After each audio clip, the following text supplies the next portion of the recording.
একদিন বিশ্ব নবী সাল্লাল্লাহু আলাইহি ওয়াসাল্লামের কাছে যাচ্ছেন, যাওয়ার পরে দেখেন একজন যুবক রাস্তায় বসে অত্যন্ত কান্না করতেছে। এমন কান্না, ওই যুবকের কান্না থেকে সাইয়েদনা হযরত ওমর ওই যুবকের কান্না দেখে কাঁদতে কাঁদতে ওই যুবক যেন বেহুশ হয়ে যাচ্ছে। ওই যুবকের কান্না দেখে হযরত ওমর নিজেও কেঁদে ফেলেন, চোখে পানি এসে গেলেন। কাঁদতে কাঁদতে সাইয়েদনা হযরত ওমর বিশ্বনবী সাল্লাল্লাহু আলাইহি ওয়াসাল্লামের দরবারে চলে গেলেন। যাওয়ার পরে ওই ওমর যখন বিশ্বনবী সাল্লাল্লাহু আলাইহি ওয়াসাল্লামের দরবারে গেলেন, যাওয়ার পরে ওমর চোখে পানি দেখে বিশ্বনবী সাল্লাল্লাহু আলাইহি ওয়াসাল্লাম বলেন, ওমর তুমি কাঁদো কেন? তোমার কি হয়েছে? চোখে পানি কেন? ওমর রাদিয়াল্লাহু তাআলা বলেন, নবীজি রাস্তায় আসতেছিলাম, আপনার যখন দরবারে আসতেছিলাম, একজন যুবক রাস্তায় বসে এত বিনয়ের সাথে কান্না শুরু করে দিয়েছে। ওই যুবকের কান্না দেখে আমি চোখে পানি রাখতে পারি নাই। নবীজি বললেন, ওমর রে, ওই যুবক কেন কাঁদে বলো?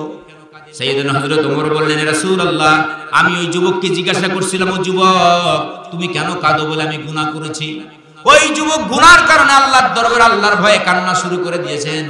বিশ্বনবী সাল্লাল্লাহু আলাইহি ওয়াসাল্লাম হযরত ওমরকে বলল, ওমর ওই যুবককে ডেকে নিয়ে আসো। সাইয়েদনা হযরত ওমর ওই যুবককে ডেকে নিয়ে আসলেন।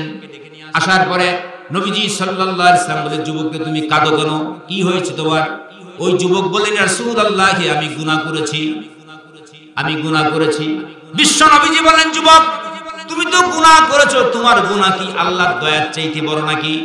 ওই যুবক বললেন, নবীজি আমার গুনাহ হলো আল্লাহর দয়ার চাইতে বড়। বিশ্বনবীজি বললেন, হে যুবক বলো দেখি, তোমার গুনাহ কি আল্লাহর আরশে কুরসির চাইতে বড় নাকি? বলে, আমার গুনাহ আল্লাহর কুরসির চাইতে বড়। এই কথা যখন বললেন, বলার পরে বিশ্বনবী সাল্লাল্লাহু আলাইহি ওয়াসাল্লাম বলে, যুবকরে এমন কি তুমি গুনাহ করেছো বলো? কি এমন গুনাহ করেছো বলো? তুমি কি মানুষ হত্যা করেছো? বলে, না, হত্যা করি নাই। তুমি কি জিনা করেছো? বলে, জিনাও করি নাই।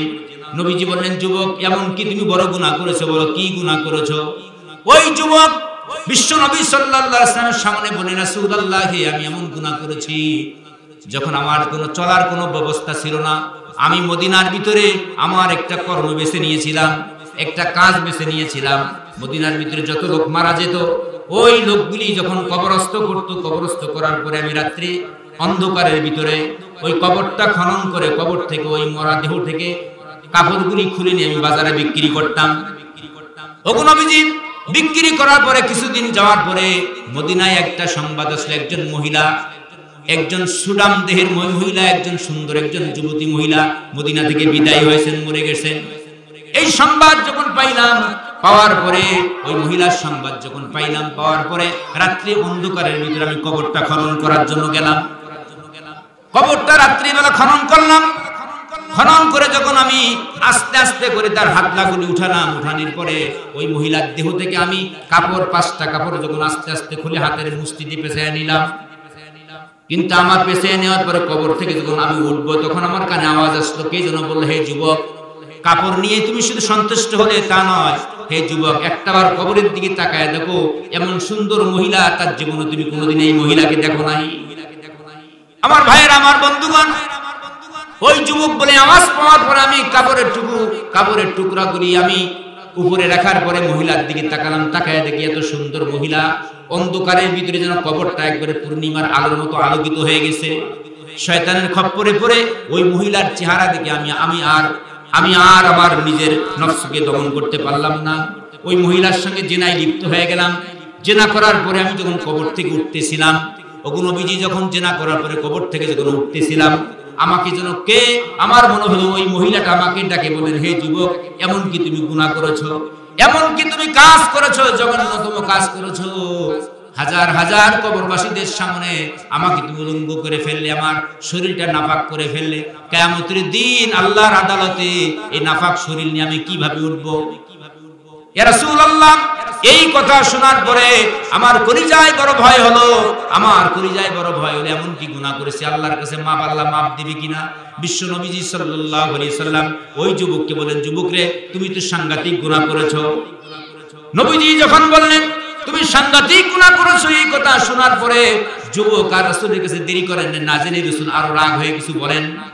যুবক তড়িৎ গতিতে যুবক দৌড় দিয়ে চলে গেলেন একবারে মরুভূমি পাহাড়ের উপরে, গহীন জঙ্গলে চলে গেলেন, পাহাড়ের উপরে ডাকলেন। পাহাড়ের উপরে ওঠার পরে ওই যুবক নবীজি যে সাইয়্যিদুল ইস্তিগফারের ভিতরে যেভাবে ডেকেছেন, ওই যুবক কান্না করতে চায়, আল্লাহ তাআলা আপনি আমার সৃষ্টি করেছেন, আপনি তো আমার জীবনের মালিক, আপনি তো আমার মৃত্যুর মালিক, আপনি যদি মাফ না করেন আমার তো আর যাওয়ার মতো কোনো জায়গা নাই।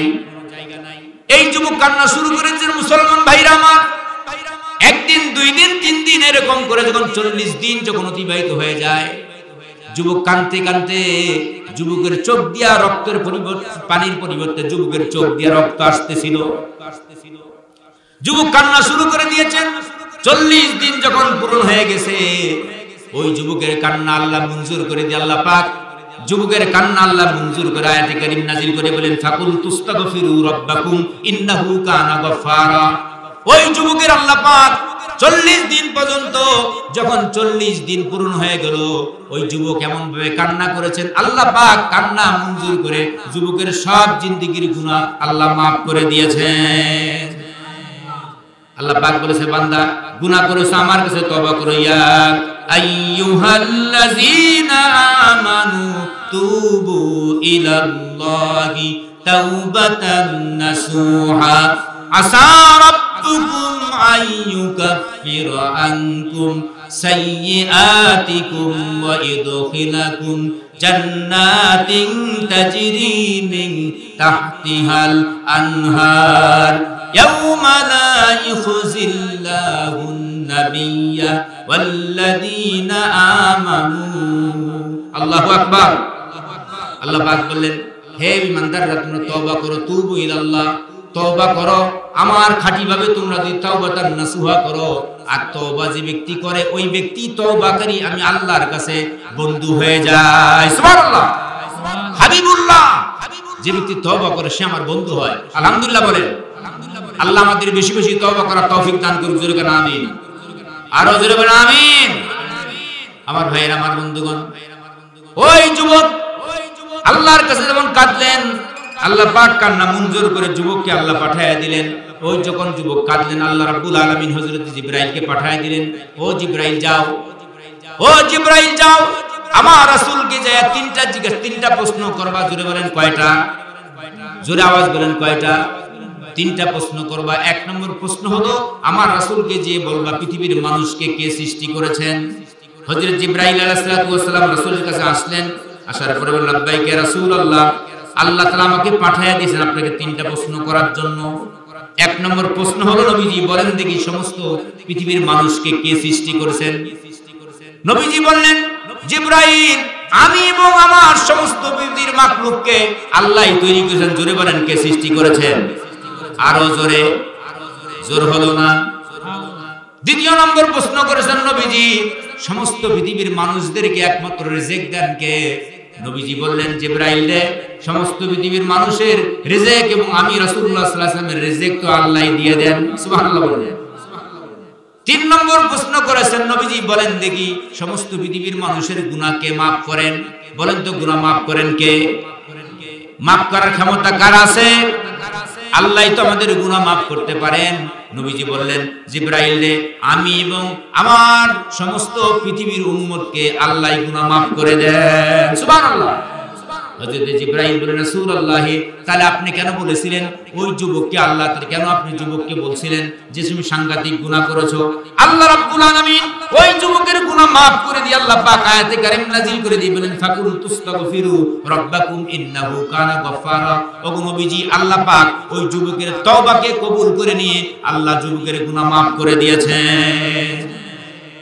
আমার ভাইরা, আমার বন্ধুগণ, এই জন্য যত গুনাহ হোক, গুনার পরে আমরা তওবা করব। রাজি আছেন ইনশাআল্লাহ? তওবা করব। গুনাহ করার পরে যদি গুনাহ হয়ে যায়, এইজন্য আমরা তওবা করব।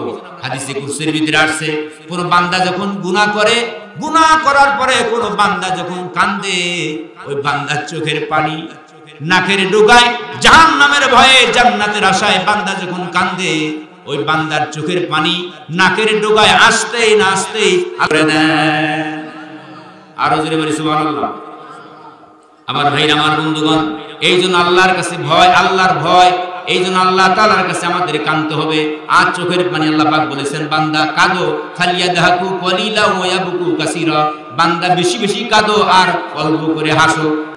এই দুনিয়াতে আমরা সাংবিধানিক দুনিয়ার কথা বলি, আসল কথা আল্লাহ বলছে না, বান্দা দুনিয়া হাসার জায়গা নয়, কাঁদার জায়গা। কাঁদো, যদি কাঁদতে পারো কিয়ামতের দিন তোমার চোখের পানি আল্লাহ পাকের আরশ আজিমে একটা ফোঁটা চোখের পানি জাহান্নামের ভয়ে কাঁদবা। আল্লাহ পাক মিজানের পাল্লায় দেওয়ার সাথে সাথে তোমার মিজানের পাল্লা, গুনার পাল্লা, যে গুনার কারণে জাহান্নামী হয়েছিল, আল্লাহ পাকের চোখের পানি জাহান্নামের ভয়ে যে চোখের কাঁদেছো, ওই চোখের পানি পাল্লায় দাও, মিজানের পাল্লায় দেওয়ার সাথে সাথে তোমার নেকের পাল্লা ভারী হয়ে যাবে, গুনার পাল্লা হালকা হয়ে যাবে। আলহামদুলিল্লাহ। এই জন্য আমাদের বেশি বেশি কাঁদার দরকার আছে না?